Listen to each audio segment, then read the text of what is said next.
अच्छा जी जनाब, ये वाला व्लॉग जब मैं स्टार्ट कर रही थी चांद रात से, वैसे तो इस ईद की कोई चांद रात नहीं होती क्योंकि आपको 10 दिन पहले से ही पता होता है कि कब चांद रात है।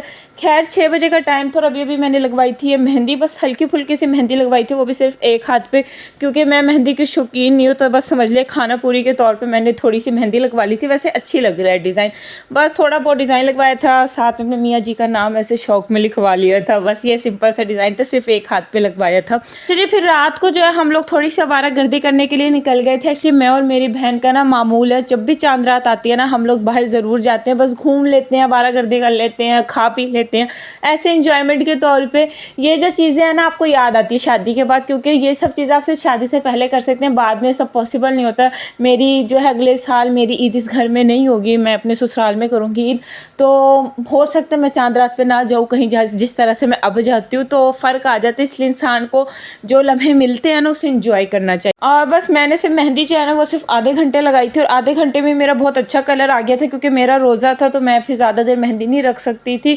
तो बस ठीक है, वैसे मेरी मेहंदी ने फीका हो जाना, क्योंकि कल मुझे काम बहुत ज़्यादा होते हैं, तो ये वैसे फीकी हो जाएगी। और बस यहाँ पे हम आए थे अपने बचपन की पुरानी जगह, जहाँ पे हर कोई बहुत आता है, बहुत ही पुरानी जगह है, KFC, इसका कोई मुकाबला नहीं। अच्छा ये बस इस व्लॉग को मैं यहीं पे एंड कर देती हूँ, क्योंकि ऑलरेडी 11 बज रहे थे। बस अब मैं घर जाऊँगी और घर जाकर मैं सो जाऊँगी, और फिर मैं आपसे मिलूँगी नेक्स्ट डे यानी कि ईद वाले दिन। मेरे तमाम प्यारे प्यारे फॉलोअर्स को ढेरों ढेरों ढेरों ईद मुबारक। आप सब लोग जो है अपने प्यारों के साथ, अपनी फैमिली के साथ खूब मज़े से, खुशियों के साथ, मोहब्बत के साथ जो है इस ईद को एंजॉय करिएगा। मज़े मज़े की रेसिपीज़ बनाइएगा, खाइएगा। गोश्त खूब सारा भी मत खा लीजिएगा इतना कि बदहज़मी हो जाए। और एक और बात मैं कहना चाहूँगी यार कि कुर्बानी जो होती है ना वो इसीलिए होती है कि जो गरीब लोग होते हैं, मुस्तहिक होते हैं, उन्हें ना गोश्त सही से तकसीम हो सके।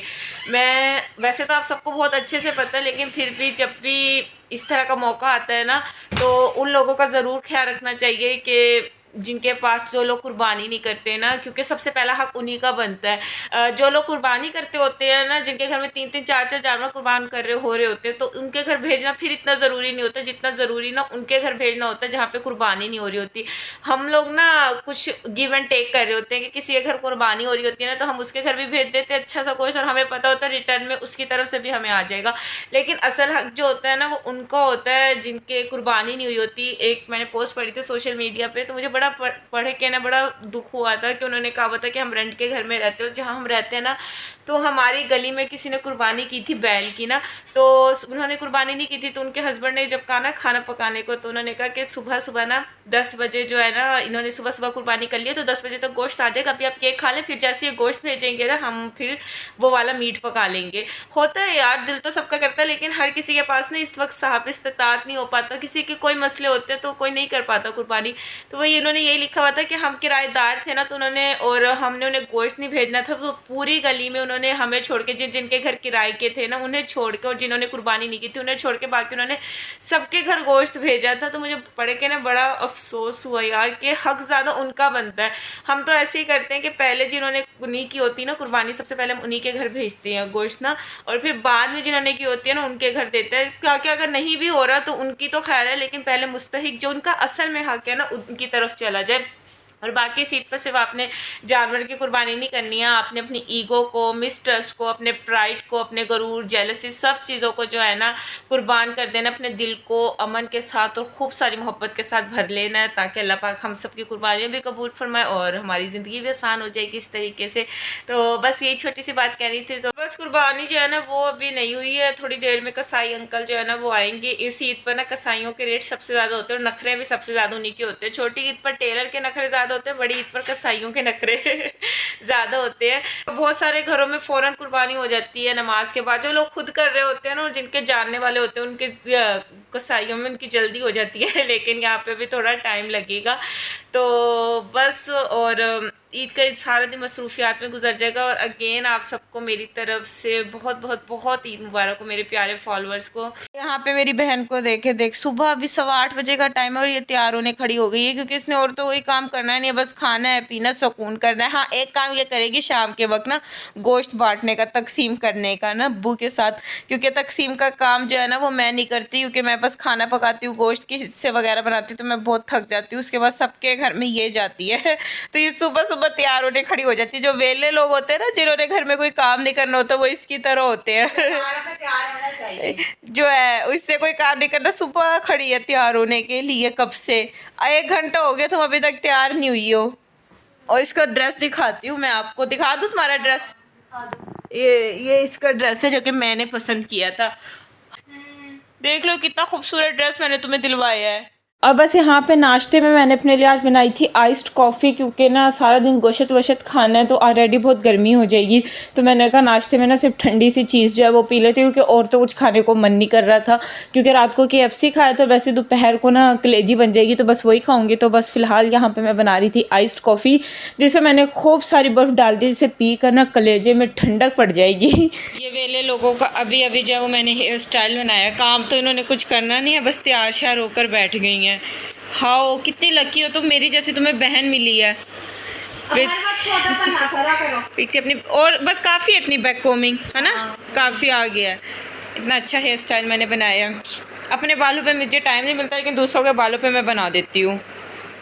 बस यहाँ पे अम्मी और मैं जो है ना वो गोश्त के काम पर लग गए थे। अब हमें 2 से 3 घंटे जो इसी काम पे लग जाएंगे। बस गोश्त को डिवाइड वगैरह करेंगे, हिस्से वगैरह बनाएंगे। और साथ में फिर अम्मी ने मुझे कहा था कि कलेजी भी बना लो, क्योंकि अगर मैं एक ही काम पर स्टिक रहती ना तो फिर बहुत टाइम लग जाता। गोश्त का काम जो है वो अम्मी और मैं मिलकर कर लेते हैं, क्योंकि एक बंदे के बस की बात नहीं होती। अब मैं इतनी भी सुगड़ नहीं हूँ कि मैं अकेले ही सारा गोश्त का काम कर लूँ। अम्मी और मैं ना मिलकर कर लेते हैं सारा गोश्त का काम। बस यहाँ पर मैं साथ साथ ना कलेजी की कढ़ाई बना रही थी, क्योंकि 3 बजे तक खाना रेडी करना था, सबने खाना खाना था। और मैं जो कलेजी वो इस तरह से बनाती हूँ, मैं मैरिनेट करके कलेजी बनाती हूँ। मैंने कलेजी को ना दही, अदरक लहसुन का पेस्ट, भुना कुटा धनिया, भुना कुटा ज़ीरा, कुटी लाल मिर्च, काली मिर्च, हल्दी में मैरिनेट कर दिया था। मसाला फिर मैंने इसका बना लिया था, जिसमें तेल में साबुत गरम मसाला, प्याज बिल्कुल बारीक काट के डाल दी, ब्राउन हुई तो पिसे हुए टमाटर डाल दिए, और फिर ये मैरिनेटेड कलेजी डाल के ना मैं ढक देती हूँ। और यहाँ पर शाम को जो है वो मैंने बीफ पुलाव बनानी थी यखनी वाली, तो उसका भी गोश्त ना मैंने साथ साथ साफ़ भी कर दिया था, और मैंने सिरके में भिगो दिया ताकि जो गोश्त की हमक होती है ना वो ख़त्म हो जाए। और बस यहाँ पे मैं कलेजी की भुनाई कर रही थी। अच्छा, मेरे घर में जो कलेजी है ना वो ड्राई वाली नहीं बनती। वो जो लोग बिल्कुल ड्राई वाली बनाते हैं ना वो मुझे नहीं अच्छी लगती। मुझे कलेजी का बहुत ज़्यादा मसाला भी अच्छा नहीं लगता। जो कौरमा टाइप बनती है ना मुझे वो नहीं अच्छी पसंद। मुझे कलेजी कढ़ाई पसंद है। मेरे घर में सब यही वाली खाते हैं, जिसमें थोड़ा सा मसाला हो, जो आप खमीरी रोटी के साथ खा ले, मसाले में लिपटी हुई मसाले की चटपटी वाली कलेजी हो ना, इस टाइप की कलेजी कढ़ाई जो है ना वो मेरे घर में बनती है। हम सारे यही शौक से खाते हैं। अच्छा, मैं ईद के फर्स्ट डे रेडी नहीं होती, क्योंकि ना बहुत ज़्यादा काम होता है। हाँ, अगर मुझे कहीं फर्स्ट डे जाना हो ना, या फिर कोई दावत हो घर में, तो फिर मैं शाम के वक्त रेडी हो जाती हूँ। लेकिन अगर कहीं जाना नहीं है, घर में रहना है और किसी ने इतना आना भी नहीं है, फिर मैं रेडी नहीं होती। फिर मैं आराम से ईद के ना दूसरे दिन तैयार होती हूँ। तो आप लोग बताइएगा, आप लोग पहले दिन होते, दूसरे दिन होते, या होते ही नहीं है, सोते रहते हैं। और बस यहाँ पे मेरे भाई भाभी आए हुए थे ईद मिलने के लिए, और अभी सबने खाना खाया था। बल्कि तायाबू कलेजी खाकर कह रहे थे, मेरे तूने कोई अलग तरीके से बनाई है, कलेजी लग रहा है। और बस यहाँ फुप्पो आई हुई है। बस इसी तरीके से दिन चल रहा है ईद का। इस वक्त ना मैं इतना थक चुकी हूँ, इतना, जिसकी कोई इंतहा नहीं है। मैं आपको बताती हूँ क्या टाइम हो रहा है इस वक्त। ये देखें, अगर दिख रहा हो 4, इस वक्त 4 बज रहे हैं, और मैं इतना थक गई हूँ ना, इतना, जिसकी कोई इंतहा नहीं है। और बस यहाँ पे ना मैं अब्बू के लिए चाय बना रही थी। और पहले बता दूँ, इससे पहले आप कमेंट सेक्शन में इस कटोरे का कहें तो इस वक्त सारे बर्तन जो है ना वो सिंक में पड़े हैं, उसने धोने हैं, और इसलिए अभी मुझे कुछ और नहीं मिल रहा था, इसलिए मैंने इसी बर्तन में जो है ना वो चाय बना दी अब्बू के लिए। क्योंकि अब्बू जो है ना उनसे वेट नहीं होता चाय के लिए। मर्द हजरात जो होते हैं ना वो ऐसे ही होते हैं, उनसे चाय का वेट नहीं होता।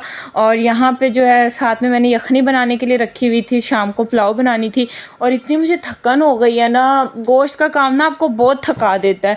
और यहाँ पे मेरी मेहंदी को देखें कि कितनी फीकी सी हो गई है। काम कर करके ना मेहंदी बिल्कुल फीकी हो जाती है।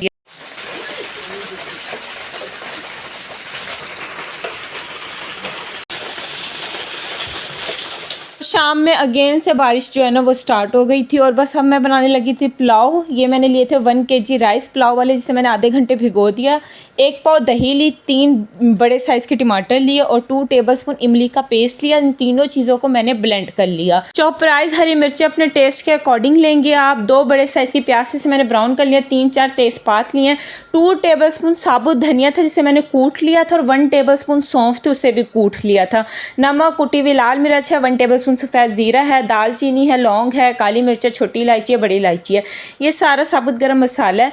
ये मैंने जो है 1 kg जो है बीफ का गोश्त लिया था, आप मटन भी ले सकते हो। उसमें मैंने पानी डाला, अदरक लहसुन का पेस्ट डाला और इसकी मैंने यखनी बनने के लिए रख दिया था। टोटल मैंने इसे 2 से 3 घंटे पकाया था। अब गोश्त अच्छे से गल गया और अब यखनी में ना सिर्फ मैंने गोश्त को बॉईल करते हुए सिर्फ अदरक लहसुन का पेस्ट डाला था और कुछ भी नहीं डाला था।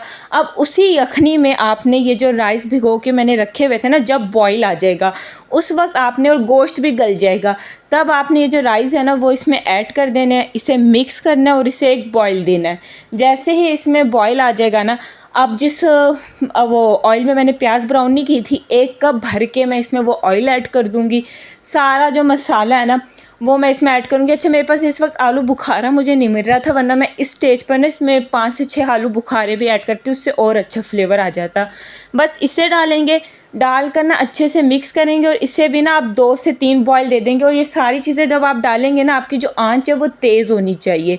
ये देखें, जब इसका पानी ड्राई हो जाएगा, जैसे आप दम पे रखते हैं, जब दम पे रखने लगेंगे ना, तब आपने टमाटर, दही, इमली का जो पेस्ट वाला मिक्सचर है ना, ये डाल देना है, मिक्स करना है और इसको मैं आधे घंटे का दम दूंगी। लेकिन जब दम पर रखेंगे ना तो थोड़ा सा पानी छोड़ दीजिएगा राइस में, और बस आधे घंटे का दम देंगे। और मज़ेदार से जो हम कहते हैं ना वाइट चावल नहीं बनते, ये आपकी वाइट बीफ पुलाव जो है वो रेडी है। ये वो जो पुराने वक्त में जो टिपिकल पुलाव नहीं बनती थी, जो हमारी नानियाँ दादियाँ बनाती थी, जो आजकल भी किसी किसी रेस्टोरेंट में मिलती है, बिल्कुल टिपिकल, कम स्पाइस वाली, बिल्कुल माइल्ड स्पाइस होते हैं, हर चीज़ फ्लेवर में होती है। और बिल्कुल जो वाइट यखनी पुलाव होता है, ओरिजिनल यखनी का फ्लेवर होता है, ये वो वाली पुलाव है। ये बहुत मज़े की बनती है, हमारे घर में ना सबकी ये फेवरेट, और ईद पर ये ज़रूर बनती है क्योंकि बहुत कम मसाले होते हैं इसमें और बहुत अच्छी लगती है। ईद पर ना ज़्यादा मसाले खा खा कर और मैदा जो है ना वो ख़राब हो जाता है। तो इस रेसिपी को मैंने इसलिए शेयर किया ताकि आप सब लोग ट्राई करें इसे। और बस इस ज़िंदगी में ना इतने सारे गोश्त के बाद यही चीज़ सुकून देती है। और बस इस व्लॉग को एंड करते, उम्मीद है अच्छा लगा होगा। नेक्स्ट वीडियो में मुलाकात होगी। अल्लाह हाफिज़।